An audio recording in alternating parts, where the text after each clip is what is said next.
Welcome everyone to the virtual SMA conference Life After Diagnosis 25 Years of Lessons Learned webinar. This is Jessica from Cure SMA's Family Support Department, and we'd like to thank you all for joining with us today. We would also like to thank our national presenting sponsors for their generous support of the 2020 virtual SMA conference, Avexis, Biogen, and Genentech. We recognize the support of our visionary sponsor, Ionis, Platinum sponsor, Scholar Rock, and Silver sponsors, Acredo and Permobile. We appreciate all the questions we received in advance of this webinar, and we will try to answer many of these during the presentation. You are also able to submit questions throughout the webinar using the chat box feature, which you can find located on the right-hand side of your screen. Please note all lines will remain muted during the webinar other than for the speakers. And now we would like to introduce and welcome Al Freedman, a family psychologist and SMA father, who will be presenting on Life After Diagnosis, 25 Years of Lessons Learned. Thank you very much, Jessica. And good afternoon, everybody. Good morning, good evening, wherever you may be. My name is Al Freedman. I'm coming to you live from picturesque Westchester, Pennsylvania, outside of Philadelphia in the United States of America. I am the father of a young man with SMA named Jack. And I'm also a practicing child and family psychologist. I've learned a great deal over 25 years from my experience as a parent and from my experience supporting many other children and families with special learning, behavioral, and medical needs, including many from our own community affected by SMA. Today I have the privilege of sharing with you, my friends from our SMA community, some of the valuable lessons that I've learned along the way. As we all know, we prefer to be together at our conference, as we have been for so many years, and I've been for these 25 years. There's no way to fully replace the experience of being together. But the silver lining is that many more people from near and far can participate, including my son Jack himself. So welcome to all of you, wherever you may be, and I hope that the lessons I've learned along the way are supportive and helpful to you. Next slide, please. My son Jack was born in 1995, and he was born healthy. And the photograph on the left is baby Jack, a few months old, and just before we learned that he was affected with SMA. Jack was diagnosed with type 1 SMA in 1995. I'm very lucky. Jack is here with us. He's 25 years old. He's a wonderful and happy young man, and that's him on the right. I'd like to move on to our first lesson for today. In the next slide, I'm going to introduce to you a number of lessons with a very brief slide followed by a photograph through the presentation. Lesson number one is not the happiest lesson, but I begin here because for all of us, our experience with SMA begins with the news of a diagnosis. And none of us will ever forget that day. I remember that day, November 7th, 1995. I remember the sights, the sounds, the smells from the hospital meeting room where Jack was diagnosed as a baby. It's a very complicated and traumatic time for our families when we learn about SMA. Trauma is real, and it can come from the experience of a diagnosis, a life-threatening medical event, or the loss of a child or family member. It's a very difficult place to begin, but it's the reality of where our experience typically begins. Next slide, please. I don't have many photographs of the time when Jack was diagnosed because it wasn't a happy time. This is one of the few that I found. This is a couple of weeks maybe after Jack's diagnosis. And I'm much younger there, and I'm not in very good shape. I'm exhausted. Exhausted trying to figure out what to do in this very complicated and nearly impossible situation. I was traumatized by the diagnosis, and the doctors were not very hopeful about Jack's future. It was a very difficult time. And all these years later now, as a psychologist, when a parent of a newly diagnosed child asks me, is this normal, Dr. Al? Is it normal that I can't sleep, or I'm not eating well, or that I have bad dreams? The answer is yes. However you're feeling when you go through a period of trauma makes sense when we think of this as a normal reaction to a very stressful set of conditions. The trauma is real. Next slide, please. What do we do after we experience such a difficult beginning? And hope is hard to come by. These days, it's easier to come by because we're so thankful for treatments that are now available for our SMA children. And it's hard to be hopeful when you receive such difficult news about your child, whether there's treatment or not. It's very difficult to move towards hope. Where do we find hope? There is hope because of our new treatments. Back in 1995, we didn't have treatments. So for me and many others, hope was found through contacts with others in our SMA community. Our doctors told us about a lot of things that Jack wouldn't be able to do, but they didn't tell us about the good days that we'd have. It's important that regardless of our circumstances, that we all stay close to other people who are positive in the face of such challenging conditions. Next slide, please.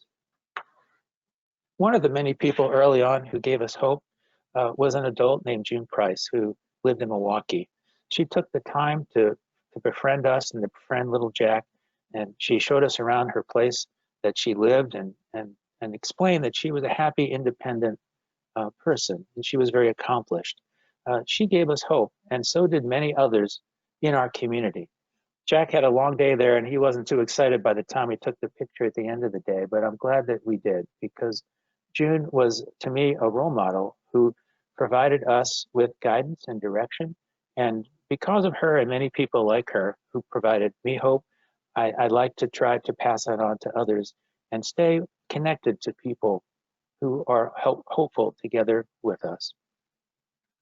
Next slide, please. For all of us in our lives, everything begins and everything ends with family. Our families help support us, help guide us, help protect us.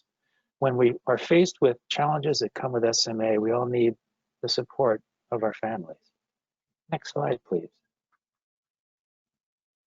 This is my side of Jack's family. Last summer at my dad's 90th birthday party. Everybody's on board, and everybody has been on board, helping us, supporting us, and showing their kindness and compassion to Jack. And this photograph is a symbol of our family support. On the left, next to Jack, by the way, is my daughter, Kara, who's now 20 years old.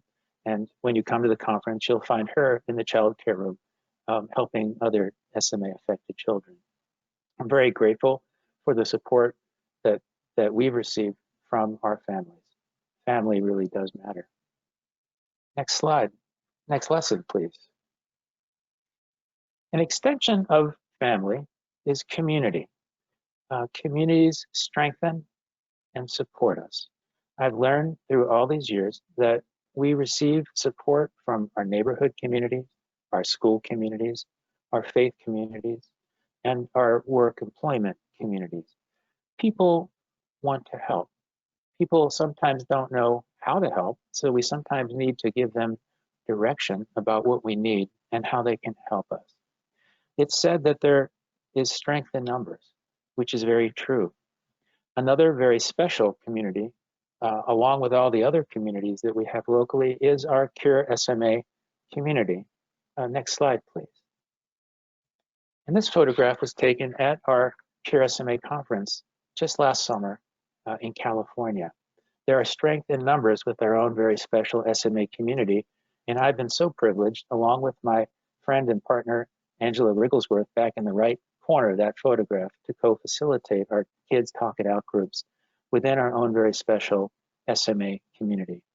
Our children benefit when we stick together and we provide them opportunities to be together.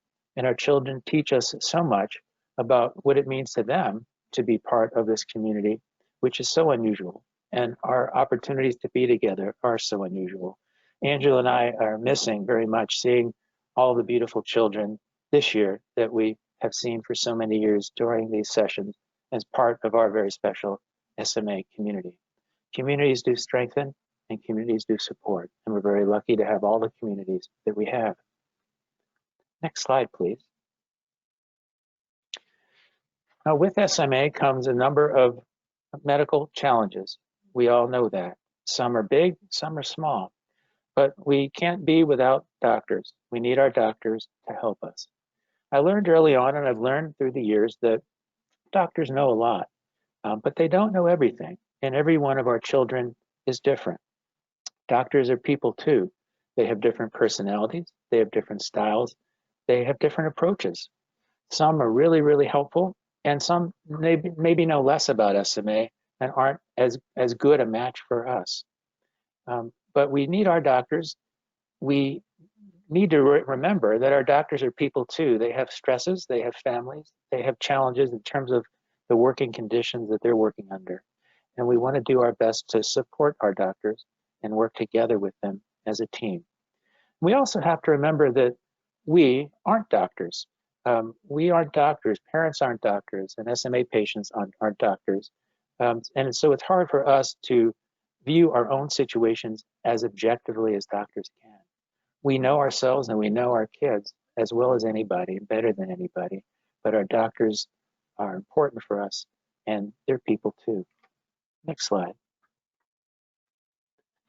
Here's one of the wonderful doctors who cares for my son, Dr. Bransema, who works at Children's Hospital of Philadelphia. He's a wonderful man. He's a very knowledgeable man.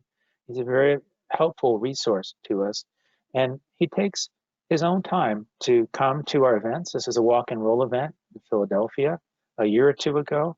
He takes his own time to be a member of our medical advisory council. I'm privileged to serve on that as well.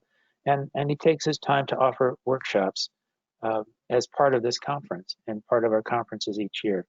Dr. Bransema is an example of so many wonderful doctors who we've met along the way and who've taught us so much and who are willing to learn from us as well. We're very grateful to Dr. Bransema and so many of our doctors for what they do to support us. Doctors are people too. Next slide, next lesson, please. We all know how hard it is to receive the diagnosis of SMA. And whether that happened back in 1995, as it did for my son, or it's happening this week, there's an uncertainty that comes with the diagnosis. Where many of us were left to wonder how long we would have our children when they're diagnosed.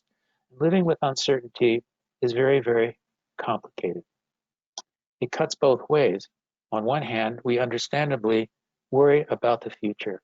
I drive around with a suitcase of clothes and a toothbrush in my car, and I have for all these years, not knowing when Jack may need to go to the hospital and when I might be living in the hospital with him for extended periods of time. On the other hand, we take nothing for granted, those of us who are affected by SMA. Every single day is truly a gift. Living with uncertainty can be very complicated. And for families now who have kids who are diagnosed, the uncertainty about the new treatments, which treatment should I use, and should I try this one or that one, and will it work for my child? These are very significant and stressful decisions to make, in spite of the progress and the scientific wonder of these medicines that are strengthening our children now. It is very hard to live with uncertainty. Next slide, please. This photograph was taken in the pediatric intensive care unit when Jack was finishing up a hospitalization after, I think, about a month. And he's looking very happy there, but he wasn't doing well medically a couple weeks before that. This was the day before we were discharged. And that's Nurse Chuck, a good friend of Jack's, who helped us through that very difficult time. Every time our kids or our young adults in our community get sick, we don't know. It's uncertain. Will this be a minor problem? Will it be a major problem? Will it be a life-threatening problem? The hospital is a symbol to me of living with uncertainty. And as grateful as we are for the care Chuck and the team there offered Jack for so many years, it wasn't a fun or easy place to be, living with that kind of uncertainty. Next slide, please. Along with all of the medical issues that our community faces, sometimes we need to remind ourselves that emotional health is important too. We understandably need to focus on the physical health and the medical stability of our children and our family members with SMA. But mental health is important too for all of us. Being affected by SMA is challenging, both emotionally and physically. We already have one problem to manage, which is the medical part of SMA. We need to take care of ourselves so that we aren't burdened by a second problem as well. For parents of kids with SMA, one of the risks that we find, and I found myself as a parent, is that it's hard to say no to our kids because we worry about our kids and we feel badly about the limitations our kids have. As a psychologist, I can tell you that it's not helpful to our kids if we don't set limits and we don't say no once in a while, because then we can have a behavioral problem on top of the physical problems that our kids already have. That's a challenge for many of our families. Emotional health is important in terms of our moods, our attitudes, how we feel about ourselves. And for people with severe disabilities, there is a higher prevalence of depression and anxiety for obvious reasons. So we need to do what we can to take care of ourselves and to keep proper balance in our lives as best we can to tend to our emotional needs as well as our physical needs. Next slide, please. Our SMA children have taught me a great deal over the years about emotional health of our community. And this is a photograph taken a few years ago from, again, one of our kids' Talk It Out section. All right, to be understood, our kids need us to listen closely to them, to what they say and to what they feel. Again, our conference, our gatherings bring a unique opportunity for our children to have a voice and to be together. So this is just one opportunity for us to find ways for our kids and family members to have a voice and to be heard and to be supported and to have the benefit of each other's experience. This strengthens our kids, it strengthens our young adults to have this opportunity. We all need to be heard. We all need to be listened to. And this strengthens our emotional health. Next slide, please.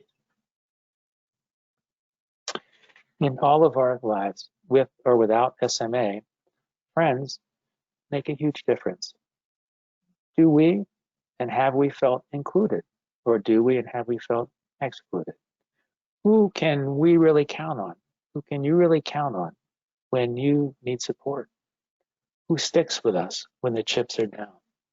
Friends are critically important for all of us. It's important for us to keep our friends close to us. And some of them may not know how to help us, so we may need to give them guidance about what we need. Sometimes our friends and family want to help but don't know how, so they don't do anything because they don't want to do the wrong thing. So we sometimes need to give them a little bit of direction.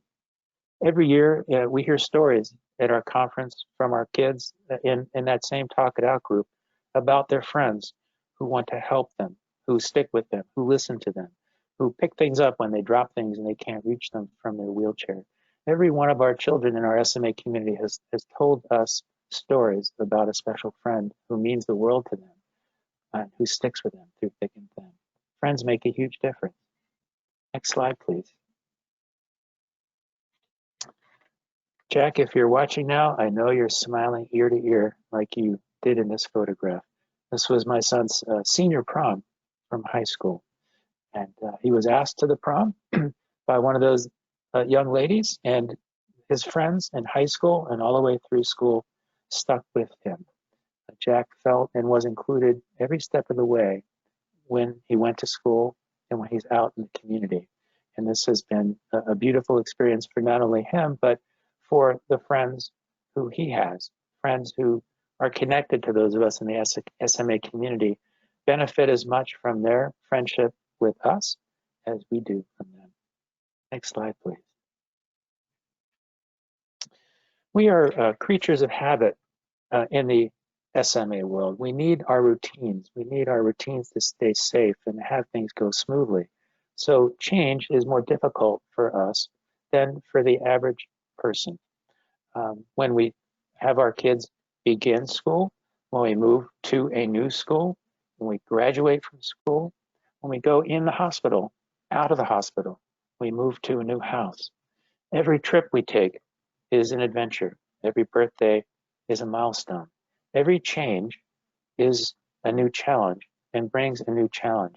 So we need to honor and respect the complexity of transition for our community members, knowing that change is more complicated for us than it is for the average person.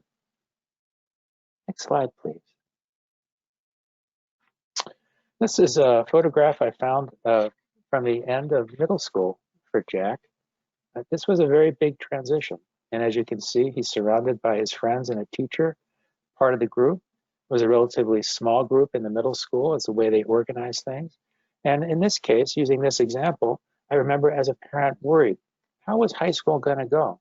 There would be new teachers, new building, new elevator, new situation, new procedures. And as the kids got older with Jack, would they continue to support him? Would they stick with him? This was a very big transition, one of many that my son has made in his life successfully, but not without a lot of work, not without some worry on the part of mom and dad, and not without a lot of thought. Transitions are monumental. And as you could see in the picture before, he did make that transition to high school and made it to the prom. So it did go well, but it wasn't easy every time we make that big change. Next slide, please. Back in 1995, when my son was diagnosed, we heard a lot about what would not be possible for him. That very same year, the gene for SMA was discovered. And 25 years later, as a dad, I focus now much more on what is possible for my son, all the things that he can do, and all the things that he has accomplished. Back then, a treatment for SMA was just a dream. Our SMA world has now changed. And babies who are born as weak as Jack was back in 1995 are now receiving treatment and are getting stronger and have a different quality of life. For Jack himself, he's typing 20 words a minute with his left eye as a mouse. He has 2,000 Facebook friends. He drives his chair very independently. He has many friends, and he's a happy young man. And this is not anything that I could have imagined back in 1995 when we first heard the diagnosis and we first heard what the doctors expected. Anything is possible. I've learned that lesson in a beautiful way over these 25 years, and I want to encourage all of us to hold on to this in our hearts for our family members. Anything is possible for all of us. Next slide, please. This is something that I could never have imagined being possible for my son. Jack, you see, in a group of adults at a school called Westtown out here in Pennsylvania, where I myself, at age 22, had my very first job as a classroom teacher, teaching third graders. We've stayed connected to this community over many years. I've had a couple of jobs there, but never could I have imagined that Jack, who grew up on the campus of the school as a very young child, would be offered an internship with the same school and then a job, a part-time job, at the same age I was, age 22, in this photograph, with the other new teachers and staff of the school during their orientation week about 4 years ago. Jack still is an employee at the school, working hard using his eye gaze to help the school, auxiliary programs with research that they need. And he's part of a community that cares about him and a community that he cares about. And never in my wildest dreams could I have imagined our baby diagnosed at 6 months with SMA with any job, much less a job at the same school where I had started when I was 22. In the spirit of anything is possible, I chose this photograph today as one of my lessons learned. Next slide, please. We know that our children with SMA and our young adults with SMA have a rare disease. It's a very complicated and difficult rare disease. And when I first made my call to what was then called Families of SMA back in 1995, the person who answered the phone named Audrey in her house, another parent who had a son with SMA, she confused me.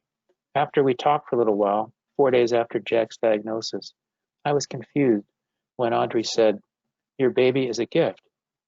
It took me a long while to understand what that meant 4 days after receiving the diagnosis. But along with this rare disease, I've come to realize in these 25 years that my son and so many other children and family members that we have affected by SMA, along with their rare disease, also have some very special and rare gifts. And I want to finish today by talking about the rare gifts that our children and family members have. Next slide, please. First, our children are models of resilience. SMA is very difficult, and there are many, many physical and emotional challenges involved with caring for someone with SMA and being somebody with SMA. But over and over again, I've seen my son and so many other kids be resilient, with positive attitudes in the face of adversity, determined to push forward in spite of their limitations. Next slide, please. This is Jack home from the hospital. He's got a nasal tube there. He didn't have a G tube yet. I was very worried about him because he'd been in the hospital for a week or two. I think he had RSV. He was maybe 2 or 3 years old at the time. And when he came home, I wasn't sure what he would be able to handle. And I wondered how much he could do. And all Jack wanted to do, and if you're watching this, Jack, I wonder if you remember this, all you wanted to do was to have me set up the blocks and knock them down. Over and over again. I set those blocks up 100 times, and he knocked them down. Jack was weaker than he was before the hospital, but he was resilient. He was determined, and he just wanted to have fun. This picture to me is a symbol of the resilience of our children and a symbol of the resilience of our community. Next slide, please. Another rare gift that I have discovered along the way, now Audrey's comment about Jack being a gift makes sense to me. Our kids and our community attract people who have compassion. Our kids are magnets for people who have open hearts. Our children attract the very best people to join us in our lives. Our children provide perspective to everybody who crosses their path. Jack drives into a room and everybody's problems, big problems, get smaller. We don't choose SMA, obviously. This is not a club we chose to join. But other people, doctors and nurses, our friends at Cure SMA, who don't have SMA, they make a choice to help us. We don't make a choice to have SMA, but others who have compassion and open hearts are like magnets to our kids. Jack is a magnet for open-hearted, wonderful people. It's a gift he has. He brings wonderful people to him. Next slide, please. Here's one of those wonderful people. Nurse Stacy took care of Jack at night as a home care nurse for, I believe, 10 or 11 years, 3 or 4 nights a week for 12 hours at a time. She never missed a shift. She always had a smile on her face. She kept everything in order in the room. She helped Jack in so many different ways, including taking care of him while he was sleeping, turning him when he needed to be turned, talking with him about all the things that were on his mind. Nurse Stacy is an example, a symbol of the compassionate and open-hearted people who are drawn to us. And she's a gift, and Jack has a gift of bringing the Stacys of the world to our world. We can't do this without other people. And these wonderful people who choose to help us make it possible for us to have a quality of life with our family members. Our kids have a rare gift of drawing compassionate people to them. Next slide, please. Our children and family members are often pioneers, the first to do something that others haven't done. Medically, I remember that Jack was the first one to use a cough assist in the intensive care unit back in 1996 or 7. He was the first child to use video conferencing to access school. Now, because of the pandemic, everybody's needing to do that. But years ago, when Jack was sick or other kids were sick, the school helped set up video conferencing so he could be part of the group without being exposed to illnesses. Jack was the first to use eye gaze technology to access computers at his school, and the first of his type of SMA patient to have the kind of job he does in our local area, a ventilator-dependent young man going to work and having employment and having transportation to get there. So many of our kids and family members are the first ones to pave the way and to try new things. And now we have a new generation of SMA babies who are pioneering these new treatments, who are entering clinical trials, and whose families are taking both the risk and getting the benefits of trying something new as pioneers in order to blaze a trail for others who follow. And we're all grateful for our pioneers. We're all grateful for our trailblazers. I'm grateful to the trailblazers who've been doing clinical trials with risdiplam, this new medicine. And soon we hope that Jack will benefit from that medicine because others have been pioneers. Pioneering is an important part of our kids' experience and one of the rare gifts that they bring us. Next slide, please. So there's a very special camp called the Pennsylvania Vent Camp that Jack has attended for many years. And this is Jack pioneering in the woods on a zip line with his ventilator attached to him. Our friends who provide the ventilator talk about this trilogy ventilator being portable. Well, Jack and the camp gave new meaning to the word portable when it comes to ventilators. Again, something pioneering. I would never have expected or imagined Jack could be on a zip line. As a dad, I signed the papers at the camp saying, sure, I give consent for Jack to have fun at camp. Well, I didn't know about this one, but I'm so glad he's had this experience. I'm so glad he has the courage to get on a zip line. Not all of us do. And I'm so glad that the folks at the camp, again, open-hearted people, create conditions under which our pioneers can experience something new and something different that hasn't been done before. Our kids are pioneers. Next slide. Finally, and most importantly, in terms of my lessons learned and the gifts that our kids bring us, I believe that our children and our family members who have SMA bring out the best in all of us. Our kids are determined, they rarely complain, they are joyful. They bring a positive attitude for the rest of us and bring out the best in all of us. I know that as a dad, next slide please, I feel so very lucky to have my son. I feel so very lucky for the example that he sets for me and the positive attitude and the spirit that he brings to everything he does every single day. And I believe that I'm a better person and a better dad because of Jack. This is a very rare gift that comes along with the rare disease. To be able to be a person who brings out the best in everybody around you is something that is very unusual. And I believe that in his 25 years, my son has brought out the best in everybody who's crossed his path, everybody. And I count myself among the fortunate people who are a better person because of my son bringing out the best in me. I want to say thank you for taking the time to be part of this lessons learned. It's taken me a long time. I didn't learn all these lessons at once. I sure didn't know them when Jack was diagnosed. And 25 years later, as I look back, I feel so grateful for the lessons I've learned along the way. I hope that Jack's life following diagnosis and my reflection on these 25 years is helpful to all of you. And I know that we're all faced with very different circumstances, very different versions of our SMA journey. And I hope that my story and these lessons that I've learned are resonating with you wherever you are in the world right now listening.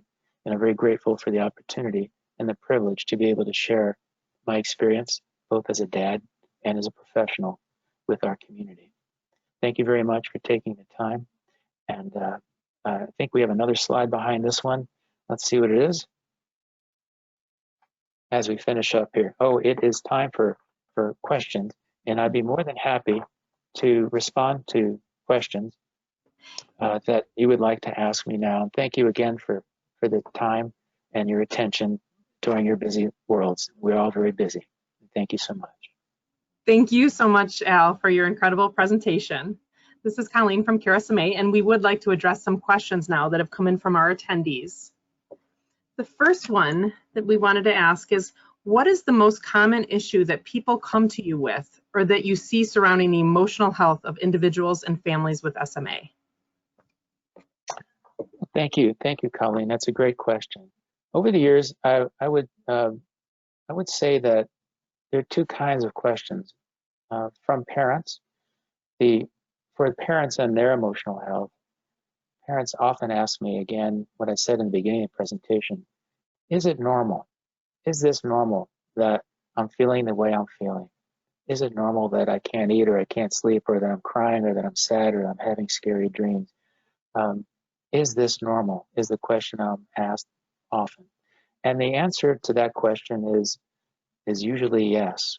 Usually the unusual stressors that come with caring for a child with SMA are significant, and our bodies and our minds react in response to these significant stressors. A related question that I receive a lot is, am I doing the right thing? We all want as parents to do the right thing for our children. And there's so many things that we need to attend to. There's so many pieces of information we read. There's so many things we hear. There are other parents who are doing things for their kids. And we sometimes worry that we're not being the very best parent if we don't do all the things we hear and all the things we read about. So another common question and concern is, am I doing the right thing? Am I being the best parent? We all want to do what our kids need. That's a very common concern. And a separate category, I'd say, of questions and concerns come as our kids get older and become adults. It's harder to be and stay connected socially. Limitations, the physical limitations and social limitations do become more pronounced. And adults with SMA and other physical disabilities often come to me and ask for support and guidance about how to manage the limitations that face them both in social situations, which can create an emotional burden on people with SMA who have social limitations. I hope that helps. We could do a whole session on that question. It's a good one. Great. Thank you so much, Al. Here's another question that's come in. What is the one biggest recommendation that you would give those of us with younger children? The amount of to do this is very overwhelming at times. I remember, it's a long time ago, but I remember feeling this way, and I alluded to that just now in my response to the previous question. I remember going to my first SMA conferences and thinking that I had to remember everything I heard and do everything I was told. And there were other parents who were saying, you have to get this, you have to get that, you have to do this. And it really became stressful to be able to sort out all the things that I was told and to be able to figure out which ones were the most important and which ones were less important and which ones took priority.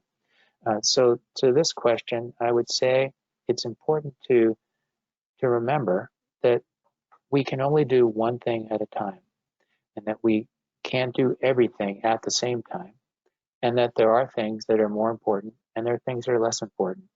And some people will have a different opinion than you do as a parent about what's more important and less important for your child. So my advice is to listen to the people you trust, listen to the professionals who know your child the best and who've cared for many other kids with SMA, and listen to parents who you trust and have kids who are similar to yours. And then figure out and sort out what's most important and what comes next and what comes next and what comes next. And know that you're being a good parent by prioritizing in this way and doing things one at a time for your child. Along with this, it's important that we all, as parents, take care of ourselves.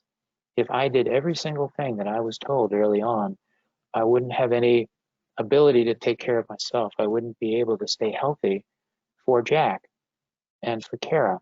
So we have to give ourselves breaks. We have to rest. We have to rejuvenate. We have to exercise. We have to have friends. We have to take care of ourselves, or else we won't have the emotional and physical energy to do the things that are most important. We need to give ourselves a little space. So be good to yourselves. Don't be too hard on yourselves, and know that it's okay not to do everything at once. I hope that helps, Colleen. Great, thank you so much. Here's another great question is, how do we explain the disease to our child? That's a great question, and that really is dependent on the age of the child. Like anything else that's complicated, as a child psychologist, I would tell you that there are many things in life that are complicated for kids and adults, and SMA certainly is complicated. The way we talk to a 3 or 4-year-old about SMA is very, very different than the way we would talk to a 7 or 8-year-old with SMA, or an 11 or 12-year-old with SMA. So there's no one answer to that question. You want to, with younger children, the best way to guide yourself in terms of what to say is to answer their questions.